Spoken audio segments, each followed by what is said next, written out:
사도신경으로 신앙 고백하심으로 아침 예배를 시작합니다.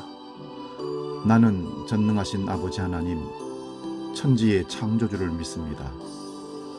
나는 그의 유일하신 아들, 우리 주 예수 그리스도를 믿습니다.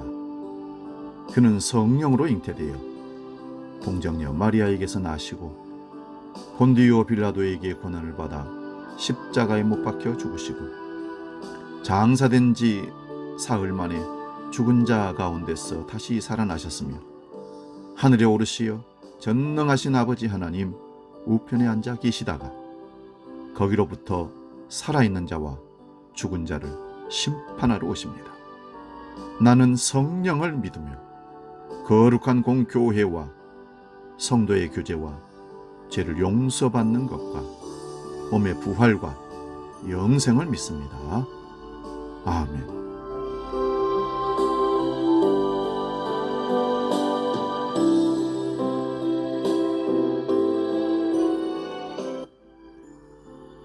우리 찬송가 484장 내 맘의 주여 소망되소서 함께 찬송합니다.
오늘 아침 우리에게 주시는 말씀은 구약성경 예레미야 예가 3장 19절에서 24절 말씀입니다. 구약성경 1146면에 있습니다. 예레미야 예가 3장 19절에서 24절 봉독할 때 살아계신 하나님의 음성을 들을 수 있기 바랍니다. 봉독합니다. 내 고초와 재난 곧 쑥과 담즙을 기억하소서. 내 마음이 그것을 기억하고 내가 낙심이 되오나 이것을 내가 내 마음에 담아 두었더니 그것이 오히려 나의 소망이 되었사오면 여호와의 인자와 긍휼이 무궁하심으로 우리가 진멸되지 아니함이니이다. 이것들이 아침마다 새로우니 주의 성실하심이 크시도소이다. 내 심령에 이르기를 여호와는 나의 기업이시니 그러므로 내가 그를 바라리라 하도다. 아멘. 봉독한 말씀으로 쑥같이 쓴 삶이라 해도 이런 제목으로 말씀을 상고합니다. 쑥같이 쓴 삶이라 해도. 예레미야 예가는 바벨론 임금 느부갓네살에 의해 유다와 예루살렘이 멸망당하고 성전이 파괴된 그것을 슬퍼하는 5개의 노래로 모아놓은 책이 예레미야 예가입니다. 특히 오늘 본문 3장은 유다 전체가, 이스라엘 나라 전체가 겪는 어려움보다는 개인의 아픔에 초점을 맞추고 있는 듯 보입니다. 하지만 개인적이고 내밀한 고백이 오히려 보편적인 공감과 감동을 불러일으킨다는 사실을 깊이 생각해 보면 예레미야 예가 저자는 자기의 고백을 통해서 시련을 당한 모든 사람들을 위로하고 극심한 공경에 처한 사람들 가운데서도 희망은 계속된다는 사실을 지적하고 있음을 알 수 있습니다. 그는 자기가 하나님의 진노의 몽둥이에 얻어맞았으며 빛도 없이 캄캄한 곳에 헤맸다고 말합니다. 하나님은 가난과 고생으로 그를 애우시고 도망갈 수 없도록 담을 쌓아두시고 무거운 족쇄까지 채우셨을 뿐만 아니라 소리 높여 부르짖어도 기도도 듣지 않으셨다고 합니다. 오죽하면 하나님은 마치 엎드려 사람을 노리는 곰이나 사자와 같다고 예레미야 선지자는 고백합니다. 고통이 얼마나 컸던지 그는 하나님께서 마치 자신을 관역으로 삼아서 화를 당기시는 것과 같고 마치 돌로 이를 부수고 그의 얼굴을 땅에 비비시는 것과 같다고 말합니다. 쓴 쑥과 쓸개즙이 입안에 가득한 그런 형국을 표현하고 있습니다. 얼마나 고통이 심했으면 그렇게 표현을 했겠습니까? 행복했던 시절의 기약은 가물거리고 사라지고 꼭 담은 입술을 삐지어 나오는 소리는 탄식뿐입니다. 그의 삶에서 이제 빛은 사라졌습니다. 고난의 현실을 잠시도 잊을 수 없기에 울적한 마음을 가눌 길이 없습니다. 그럴 수밖에 없었습니다. 울적하다는 말을 서양에서는 그리스어로 쓸개즙, 담즙이라는 뜻으로 사용한다고 합니다. 지극한 고통을 겪고도 마음이 흔들리지 않은 사람이 누가 있겠습니까? 고통스러운 기억을 반추하며 살아야 하는 사람들은 쑥같이 쓰다 할 수밖에 없는 인생입니다. 구약 룻기에 나오는 나오미가 인생을 모든 것을 잃어버리고 파탄한 다음에 고향으로 돌아오면서 자기 이름을 나오미라 하지 말고 마라라고 했던 것도 그런 의미입니다. 쓴 인생이라는 겁니다.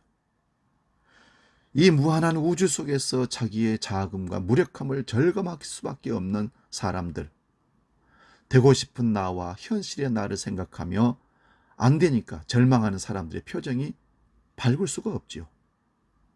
그런 의미에서 쑥은 부정적인 의미입니다. 하지만 쓰디 쓴 과거의 인생이 현실에 어렵고 힘들 때 다시 자기를 성찰의 길로 인도하여 세우는, 어찌 보면 고난은 현실의 어려움을 이겨내는 약으로 쓰는다는 의미에서 쑥은 지혜이고 힘입니다. 오히려 고통이 없다면 우리는 우리 인생을 돌아볼 기회가 없을 겁니다. 자기 만족에 취한 사람은 깊은 생각을 하지 않습니다. 질병과 실패를 좋아하는 사람은 없습니다만은 그것은 우리가 피하기 어려운 현실이에요. 그러나 그때야말로 우리의 삶을 성찰할 수 있는 좋은 기회라는 사실을 잊지 마십시오. 고통은 우리 삶에 덧붙여진 군더더기 걷어낼 절호의 기회입니다. 예레미야가 저자는 울적함 속에서 곰곰이 자기를 돌아봅니다. 그러면서 자기 속에 있는 희망의 뿌리를 발견합니다. 본문 21절 22절입니다. 이것을 내가 내 마음에 담아 두었더니 그것이 오히려 나의 소망이 되어 싸움은 여호와의 인자와 긍휼이 무궁하심으로 우리가 진멸되지 아니함이니이다. 갑자기 절망하고 우울하고 고통스러워했던 쑥 같은 인생을 살았던 사람이 이렇게 반전이 일어나는 것은, 갑작스런 반전은 우리를 당황케 합니다. 그러나 여러분, 동물과 사람의 차이는 생각이 있다는 것입니다. 한순간의 생각이 절망에서 우울해서 밝음으로 기쁨으로 바꿀 수 있다는 겁니다. 여러분, 우리가 힘겨운 삶을 버텨낼 수 있는 힘은요, 때로는 기억을 회복하는 데 있습니다. 특히 하나님이 우리에게 베푸신 은총에 대한 기억을 회복할 때 우리는 살아갈 힘을, 소망을 얻습니다. 힘드십니까?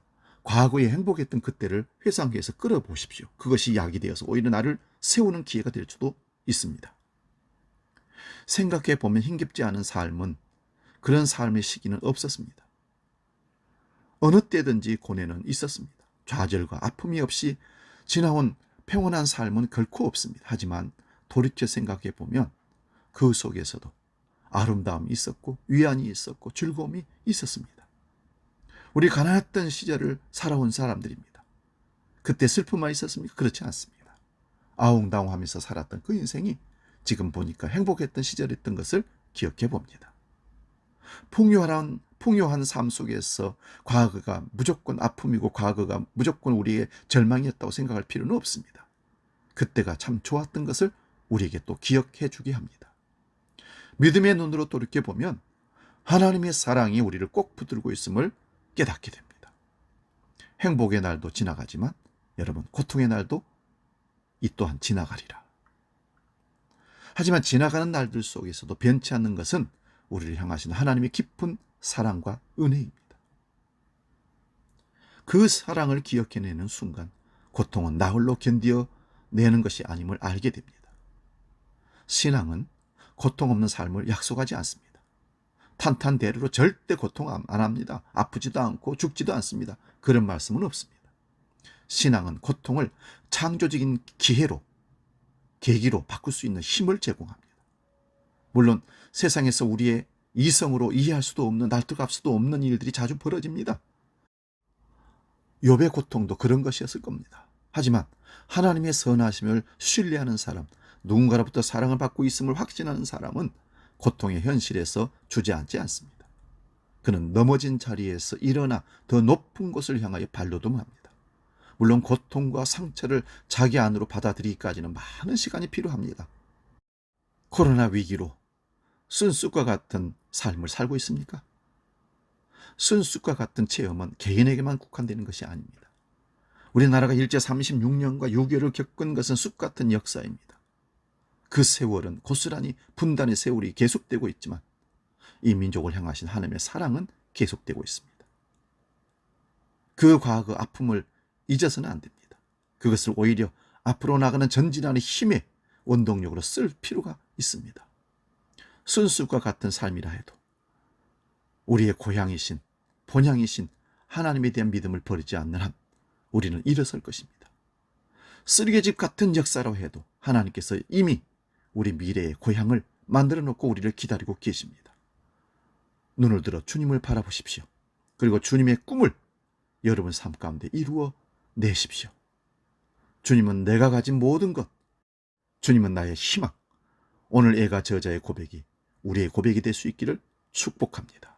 기도하겠습니다. 하나님, 우리가 사는 삶에 날마다 기쁨과 환희와 감격만 있는 것이 아니라 쓴 쑥과 같이, 마라와 같이 쓰듯 쓴 인생의 역사가 점철되어서 여기까지 오게 됩니다. 그러나 그 쑥 같은 삶이라 할지라도 그걸 버리지 말고 기억해서 현실의 어두움을, 절망을 딛고 일어난 디딤돌로 쓸 수 있는 지혜로움이 우리에게 있게 하여 주시옵소서. 지금 절망과 코로나 위기로 아픔 속에 있습니까? 과거의 아픔을 끌어다가 지금의 절망을, 아픔을 이겨내는 자료로 쓰게 하여 주옵소서.